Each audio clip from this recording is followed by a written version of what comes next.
En el nombre del Padre, del Hijo y del Espíritu Santo. Amén. Ahora sí, continuando con el Catecismo San Pío X que estamos haciendo, estamos en el sexto artículo del credo, estamos en la pregunta 121, que dice así: ¿qué nos enseña el sexto artículo? Subió a los cielos, está sentado a la diestra de Dios Padre. El sexto artículo del credo nos enseña que Jesucristo, 40 días después de su resurrección, subió por sí mismo al cielo en presencia de sus discípulos, y que siendo como Dios igual al Padre en la gloria, fue como hombre ensalzado sobre todos los ángeles y santos, y constituido Señor de todas las cosas. Eso es cabalmente lo que estamos festejando hace 8 días prácticamente, el domingo pasado. Fue en cuanto a hombre en su humanidad, como Dios es igual al Padre de toda la eternidad, Señor y Dueño del universo, pero en su humanidad santísima, Cristo, Dios nuestro Señor, es elevado, ensalzado sobre todos los ángeles y santos y constituido Señor de todo lo creado, de todo lo que hay. Cristo Rey, lo que festejamos el domingo pasado, Cristo Rey, no solo en cuanto es Dios, que por supuesto en cuanto es Dios es Rey de todas las cosas, es el dueño de todas, sino también en cuanto a hombre, en su humanidad santísima, todos los ángeles, todos los hombres, todo tiene que someterse a Cristo Rey, a Cristo aún en cuanto a hombre en su humanidad, a Cristo Rey, porque Él ha sido constituido Señor de todas las cosas, como dice el Catecismo. Pasamos a la siguiente pregunta, la 122, que dice: ¿por qué Jesucristo, después de su resurrección, se quedó 40 días en la tierra antes de subir al cielo? Jesucristo, después de su resurrección, se quedó 40 días en la tierra antes de subir al cielo, para probar con varias apariciones que verdaderamente había resucitado, y para instruir más y confirmar a los apóstoles en las verdades de la fe. Entonces, principalmente para manifestar su resurrección, pareciéndose a los discípulos y a todos los que tuvieron esa gracia de poder verlo resucitado e instruirlos más. Y eso va a ser muy interesante si Dios mediante quiera lo Dios podamos salvar, llegar al cielo, ver qué ocurrió allí en esos 40 días. La verdad que es muy misterioso porque sabemos apenas que fue así, que estuvo 40 días. La Sagrada Escritura, el Evangelio, nos trae unas cuantas desapariciones, pero evidentemente no son todas. San Juan, apóstol, evangelista, en el Evangelio, justo al final, nos dice que si se quisiera poner por escrito todo lo que hizo nuestro Señor, Él dice, creo, no bastarían los libros del mundo entero para poner todo allí. Entonces, ¿qué habrá pasado en esos 40 días? Y en general, en toda la vida nuestro Señor. Y dicho sea de paso, eso es un argumento contra los protestantes que niegan la tradición. Tenemos dos fuentes de la divina revelación, que es la tradición y la Sagrada Escritura. Los protestantes niegan la tradición, dicen no, la sola Escritura, solamente la Escritura, y lo que no esté en la Biblia no. San Juan, ahí al final, si quisieran poner por escrito todo lo que hizo Jesús, no bastarían todos los libros del mundo. O sea que todo lo que hizo, dijo, no está escrito.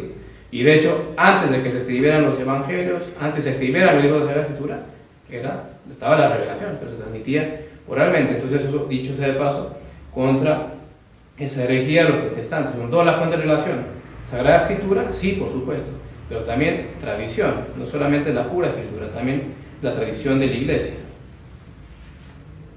Pasamos a la siguiente pregunta, la 123. ¿Por qué subió Jesucristo al cielo? Jesucristo subió al cielo primero para tomar posesión de su reino, conquistado con su muerte. Segundo, para prepararnos tronos de gloria y para ser nuestro mediador y abogado cerca del Padre, es decir, en cuanto a hombre, mostrarle las llagas, especialmente el símbolo, el signo de la pasión, de la muerte que padeció por nosotros, para redimirnos, para expiar nuestros pecados. Así es como Él en ese sentido es abogado y mediador. Primeramente, por supuesto, en cuanto hombre. En cuanto es Dios, no es mediador ni abogado, sino que Él es mismo el que tiene misericordia.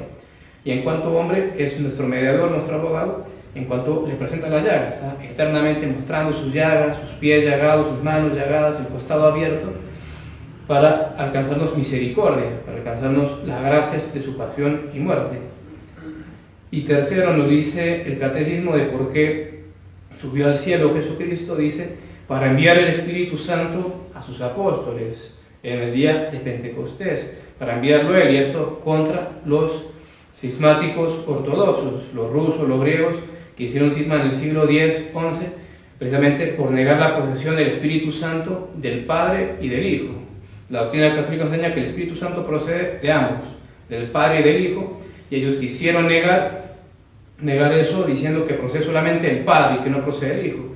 Y si damos el caso, está en la misma Sagrada Escritura. Nuestro Señor dice en el Evangelio: el Espíritu de verdad que yo os enviaré del Padre.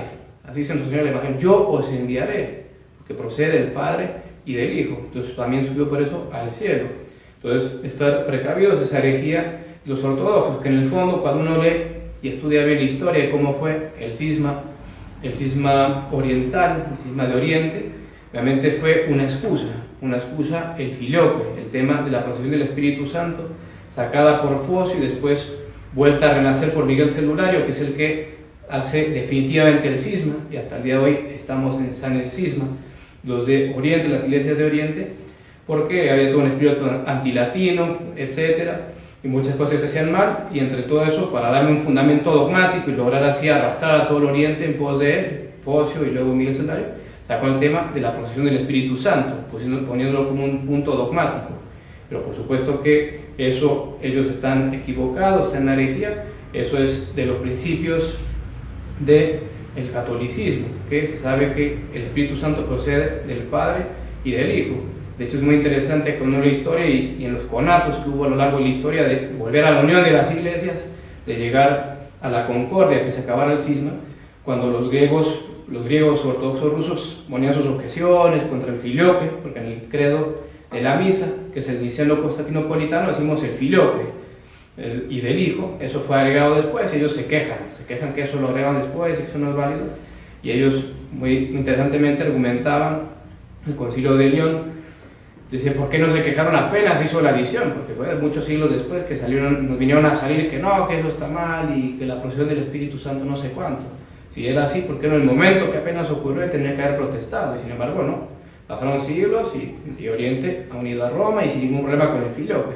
Entonces, en el fondo, eso es muy interesante saberlo con la historia, que eso fue más una excusa para lograr Focio y después Miguel Celulario arrastrar al Oriente en poder, porque si era una pura pelea personal, evidentemente que no lo iban a seguir. Entonces necesitaban ese fundamento dogmático y por eso sacan el tema del filioque.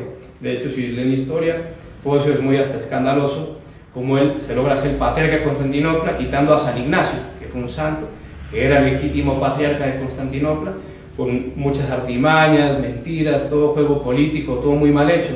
Y por supuesto San Nicolás, que era el papa en esa época, lo condena, lo excomulga, se hace todo un problema allí en esas épocas, y luego al final hace el cisma y termina volviendo del cisma. Y después, un siglo después más o menos, no recuerdo bien, llega Miguel Celulario y ella hace el que definitivamente hace el cisma, y retomando lo que Focio había dejado. Entonces también subió al cielo para enviar el Espíritu Santo, porque como decimos, el Espíritu Santo procede del Padre y del Hijo. Siguiente pregunta, 124. ¿Por qué se dice de Jesucristo que subió a los cielos y de su Madre Santísima que fue asunta? Es decir, ¿cuál es la diferencia entre decir ascensión de nuestro Señor y asunción de María? ¿Cuál es la diferencia? Dícese de Jesucristo que subió a los cielos y de su Madre Santísima que fue asunta, porque Jesucristo, por ser hombre Dios, subió al cielo por su propia virtud, pero su Madre, como era criatura, aunque la más digna de todas, subió al cielo por la virtud de Dios. Es decir, nuestro Señor se dice que Él ascendió a los cielos porque Él es Dios, y por su propio poder subió a los cielos. Ascendió, por eso la ascensión. Y la Virgen, en cambio, como era una criatura, sin embargo, la más grande de todas las criaturas, por encima de todos los ángeles y santos, pero sin embargo, una criatura, entonces ella fue asunta, es decir, es Dios que con su poder, nuestro Señor, la eleva, la asume hacia arriba, la asunción, asunta a los cielos. Entonces, básicamente, la diferencia. Y la siguiente y última pregunta por el día de hoy, la 125, dice: explicadme las palabras, está sentado a la diestra de Dios Padre. La palabra está sentado significa la eterna y pacífica posesión que Jesucristo tiene de su gloria, y la expresión a la diestra de Dios Padre quiere decir que ocupa el puesto de honor sobre todas las criaturas.